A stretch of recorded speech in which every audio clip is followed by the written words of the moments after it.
assunto novo, que é o assunto de origem da vida, certo? A gente vai aprender hoje quais foram as teorias que foram criadas, elaboradas pela humanidade ao longo do tempo para tentar explicar como se deu a origem dos seres vivos na Terra.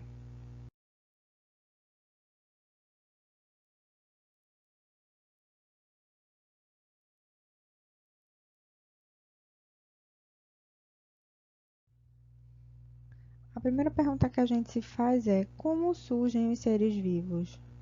Como um ser vivo surge na Terra, né, na biosfera? Como é que isso se dá?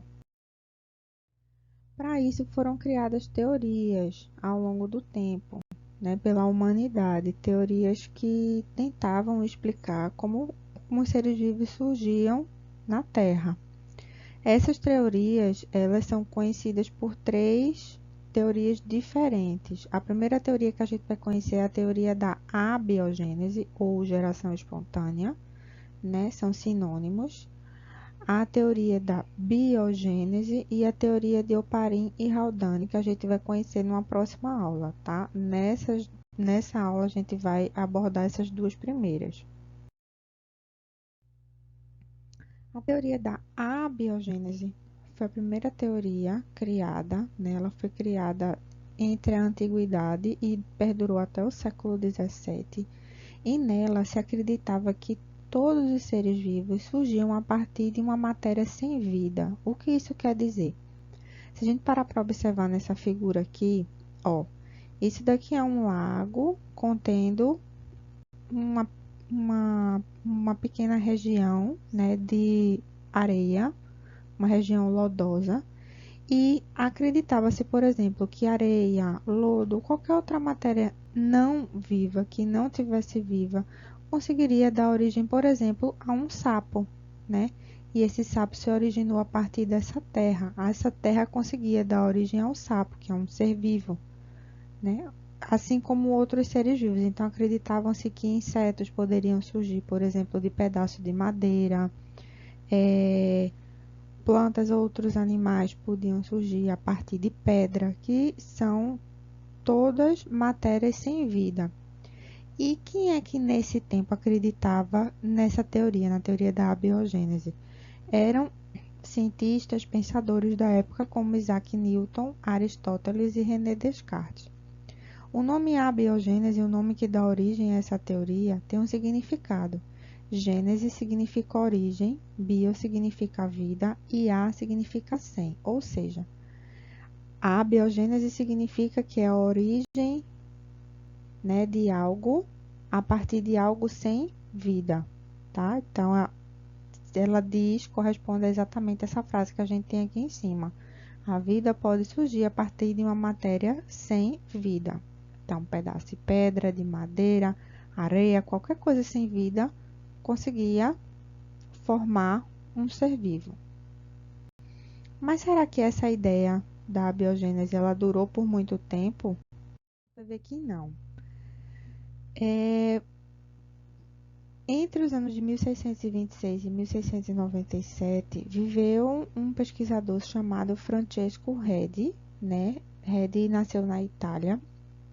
E ele fez um experimento porque ele não acreditava nessa ideia de que os seres vivos surgiam a partir de uma matéria não viva, uma matéria inanimada. E aí ele fez um experimento, né, para tentar explicar isso. O que foi que ele fez? Ele pegou dois vidros e dentro desses dois vidros ele colocou um pedaço de carne, tá? Um pedaço de carne de boi ou de qualquer outro animal. Em um vidro, ele deixou o vidro aberto. No outro vidro, ele deixou esse vidro coberto por uma tela. Passado o tempo, o que foi que ele percebeu? Surgiram larvas, né, aqui nesse pedaço de carne, somente no vidro que ficou aberto. Porque esse vidro que ficou aberto depois de alguns dias, foi possível que moscas tivessem acesso a essa carne e nessa carne eles colocaram ovos e desses ovos surgiram larvas que se desenvolveram em novos insetos. Já no frasco que ficou tampado, os insetos não conseguiram entrar. Se eles não conseguiram entrar, eles não colocaram seus ovos e não nasceram larvas, não nasceram novas formas de vida. E aí o que foi que ele concluiu? Essa teoria da abiogênese, ela não faz sentido, ela não existe. Por quê? Se ela fosse verdade, independentemente do fato do frasco ter ficado aberto ou fechado, teria surgido larvas tanto na carne, no frasco aberto, como no frasco fechado, o que não foi verdade, né? Então, esse pedaço de carne aqui não deu origem a nenhuma vida, porque as moscas não colocaram os seus ovos aqui.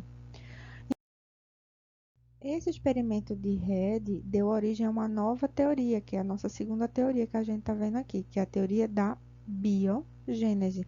Ela começou a valer a partir do século XVII, em que dizia todos os seres vivos surgem a partir de outros seres vivos. Então, somente seres vivos conseguem dar origem a outros seres vivos, que é o que a gente sabe hoje, né? Que um cachorro é que dá origem a um outro cachorro, um ser humano também dá origem a um outro ser humano, uma planta dá origem a outra planta, um peixe dá origem a outro peixe e assim sucessivamente. O nome biogênese também tem um significado: gênese, origem, bio, vida, ou seja, a vida se origina de algo com vida. Mas aí, ao longo do tempo, ficou essa guerra entre o que era verdadeiro, se era a teoria da abiogênese ou a teoria da biogênese. Então, novamente no século XVII, um outro pesquisador chamado John Needham, que nasceu na Inglaterra e viveu de 1713 a 1781, ele fez um novo experimento fazendo ressurgir a ideia da abiogênese, ou seja, a ideia de que seres vivos surgiam de matéria sem vida. O que foi que ele fez? Ele pegou um frasco de vidro, colocou um caldo, um líquido nutritivo, que ele chamou esse líquido nutritivo de princípio vital, e aqueceu por um tempo. Esquentou.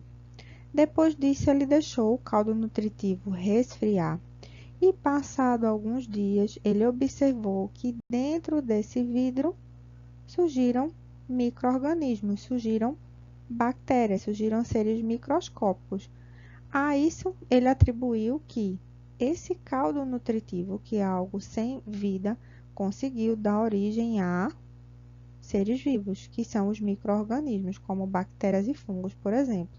E aí fez ressurgir novamente a hipótese da abiogênese, de que a vida poderia surgir a partir de algo sem vida, que nesse caso era o caldo nutritivo. Então, ressurgiu a possibilidade da abiogênese. E aí veio novamente depois um novo pesquisador que contestou a ideia de John Needham. Ele contestou de que forma? Esse novo pesquisador se chamava Lázaro Spallanzani. O que foi que ele fez? Ele repetiu o experimento de Needham, que a gente viu no slide anterior, mas repetiu de uma forma em que ele tampou esses vidros. Ele colocou o caldo nutritivo dentro de um frasco, aqueceu, só que esse frasco está agora, fechado, diferentemente do que a gente viu aqui, né? Tirou do fogo, deixou esfriar, se passou alguns dias, mas o frasco continuou tampado. Ora, o frasco que ficou tampado, diferentemente do frasco que ficou aberto, não surgiu micro-organismos aqui, não surgiu bactéria. Ou seja, ele atribuiu que o fato de ter surgido micro-organismos aqui no caldo nutritivo, o que foi que aconteceu? Esse frasco, por ter ficado aberto por muito tempo, fez com que micro-organismos como fungos e bactérias que vivem no ar entraram nesse frasco, entraram em contato com o caldo nutritivo e aí se multiplicaram, coisa que não aconteceu aqui, né? Pelo frasco estar tampado, não houve o surgimento de micro-organismos aqui, porque não entrou ar contendo bactérias e fungos, logo ele não se multiplicou.